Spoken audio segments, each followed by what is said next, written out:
ٹھیک ہے. اور وہ مددگار آیا ہے. اور مسیح خداوند کا فرمان ہے مال کی کتاب پہلا باب 8ویں آیت, لیکن جب روح القدس تم پہ نازل ہوگا تو تم قوت پاؤ گے. ٹھیک ہے.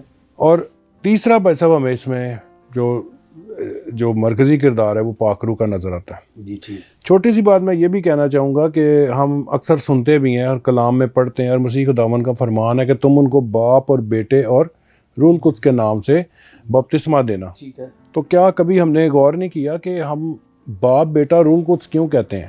ہم پاک باپ پاک بیٹا اور پاک روح کیوں نہیں کہتے؟ ہم صرف روح القدس یا اس کو پاک کیوں کہتے ہیں؟ جی ٹھیک ہے. اس لیے کیونکہ وہ ہمارے ساتھ ہے, اب وہ ہماری تقدیس کرتا ہے مسلسل, اور وہ ہمیں تقدیس سے اس مقام پہ لے جا رہا ہے جب اس کے تخت کے آگے ہم پیش ہوں گے جلالی صورت میں. تو اس لیے باپ بیٹا اور روح القدس کہا گیا. تو یہ جو روح القدس ہے اس کا بھائی صاحب جب بھی نزول ہوا ہے تو نئی تخلیق ہوئی ہے. آپ پیدائش کی کتاب کے پہلے باب میں جائیں تو خدا کی روح پانی کی سطح پہ جنبش کرتی ہے تو کائنات کی تخلیق ہو گئی ہے. ٹھیک ہے. فرشتہ جو ہے وہ مقدسہ مریم کو کہتا ہے کہ وہ پاک روح کی قدرت سے تو حاملہ ہوگی, تو تجسم ہو گیا منجی کا. اور پھر جب اس نے جنبش کی ہے تو کلیسیا کا جنم ہو گیا. تو پاک روح کا جب بھی نزول ہوا ہے نئی تخلیق ہوئی ہے. تو یہ پاک روح کا کام ہے. اس پہ جو بہت بڑا معجزہ کہا جاتا ہے وہ ہے غیر زبانوں کا نازل ہونا. بہت سی کلیسیاں آج بھی غیر زبان کو مانتی ہیں, بہت سی کلیسیاں نہیں مانتی, لیکن بھائی صاحب اس پہ سب کا کنسنسس ہے کہ عید پینتیکوست پہ غیر زبان جو ہے وہ نازل ہوئی تھی. اس پہ کوئی بھی کلیسیا اختلاف نہیں کرتی. لیکن ہم اس بات کو تھوڑا سا آگے بڑھائیں گے کہ اس پہ غیر زبان کا معجزہ نہیں ہوا تھا, ترجمے کا معجزہ ہوا تھا. ترجمے کا معجزہ. اور ایک اور میں بات تھوڑی سی اور آگے بڑھاؤں گا کہ اس دن غیر قومیں جو ہیں وہ مسیحیت میں شامل نہیں ہوئی تھیں. وہ مختلف قوموں سے یہودی ہی آئے ہوئے تھے, مختلف ملکوں سے یہودی ہی آئے تھے. اور اگر آپ خداوند یسوع مسیح کے فرمان پہ غور کریں تو وہ کہہ رہے ہیں پہلے یروشلم, پھر یہودیہ, پھر سامریہ اور زمین کی انتہا. تو وہ یہودی ہی مختلف ملکوں سے آئے تھے, اور اس کے بعد جب وہ اپنے علاقوں میں واپس گئے ہیں اور رسول بھی جو ہیں وہ دوسرے علاقوں میں گئے ہیں, تو پیسہ پھر وہ بات پوری ہوئی خداوند یسوع مسیح کی, پہلے یروشلم, پھر یہودیہ, پھر سامریہ اور زمین کی انتہا تک. تو اس بات کا بھی ہمیں تھوڑا سا خیال رکھنا پڑے گا. اور آخری بات اس میں یہ ہے, ہم نے خدا باپ پہ بھی بات کی, خدا بیٹے پہ بات کی, روح القدس پہ بھی بات کی, تو پھر کلیسیا پہ بات تھوڑی سی ہم کریں گے آخر میں. کلیسیا نے کیا کیا؟ روح القدس نازل ہونے کا نتیجہ آپ دیکھیں کہ وہ شاگرد جن کو مسیح نے کہا تھا کہ میں تم کو آدمگیر بناؤں گا, جی ٹھیک ہے, وہ ڈرے ہوئے تھے, وہ سہمے ہوئے تھے, وہ بالا خانے میں یکدل تھے لیکن چھپے ہوئے تھے, وہ ڈرتے تھے. اور پھر آپ دیکھیں پطرس نے دلیری سے کلام کیا اور انہوں نے کہا کہ یہ شاید تازہ میں کے نشے میں ہے, لیکن جب پورا کلام ہوا ہے اور لکھا ہے ان کے دلوں پہ چوٹ لگی, تو پھر وہ کیا کہتے ہیں, اے بھائیوں ہم کیا کریں. ان کا ایٹیٹیوڈ ہی بدل گیا. یہ پاک روح کا کمال ہے, یہ پاک روح کا معجزہ ہے. جی. اور وہ شاگرد جو ڈرے ہوئے تھے, تو بھائی صاحب وہ شاگرد جب رسول بنے ہیں تو آپ غور کریں کہ آج بھی ہم بہت بڑا اجتماع کر لیں, ہم کچھ بھی کر لیں, جیسے ہم بات بھی کر رہے تھے, تو 500 لوگ اگر آپ کے سامنے بیٹھے ہیں تو کتنے لوگ آپ کی بات سنیں گے؟ 2 یا 3, کوئی 10 لوگ سن لیں گے. لیکن روح القدس کی آپ طاقت دیکھیں, یہ وہ بڑے کام دیکھیں جو مسیح خداوند نے کہے تھے کہ ایک لیکچر میں, ہم تصور نہیں کر سکتے, ایک لیکچر میں 3000 لوگ کنورٹ ہو گئے, 3000. یعنی کہ جب وہ آدمگیر بنے ہیں تو اس نے پہلے شکار میں 3000 کو شکار کر لیا. تو یہ وہ بڑے کام ہے, یہ وہ روح القدس کی جو ہے وہ طاقت ہے. اور بھی بہت سی باتیں ہیں لیکن وقت کی قلت ہے. بڑی ایک خاص بات ہے کہ ان کے دلوں پر چوٹ لگی, ان کے دلوں پر پطرس نے چوٹ کی, اور یقیناً یہ روح القدس کی طاقت تھی. لیکن اس کی ایک اور بھی وجہ اس سے وہ لنک کرتی ہے بھائی صاحب کہ پطرس ان کے دلوں پہ اس لیے چوٹ کر سکا تھا کیونکہ ایک وقت پطرس کے دل پہ چوٹ لگی تھی, اور پطرس کے دل پہ چوٹ لگی تھی جب مرغ نے 3 بار بانگ دی تھی, تو اس کے دل پہ چوٹ لگی تھی. اور خدا کا خادم چارلس اسپرجن کہتا ہے کہ کاش میں وہ مرغ ہوتا جس نے بانگ دی تھی اور پطرس کے دل پہ چوٹ کی تھی, اور پطرس نے پھر کراؤڈ کے دل پہ چوٹ کی تھی.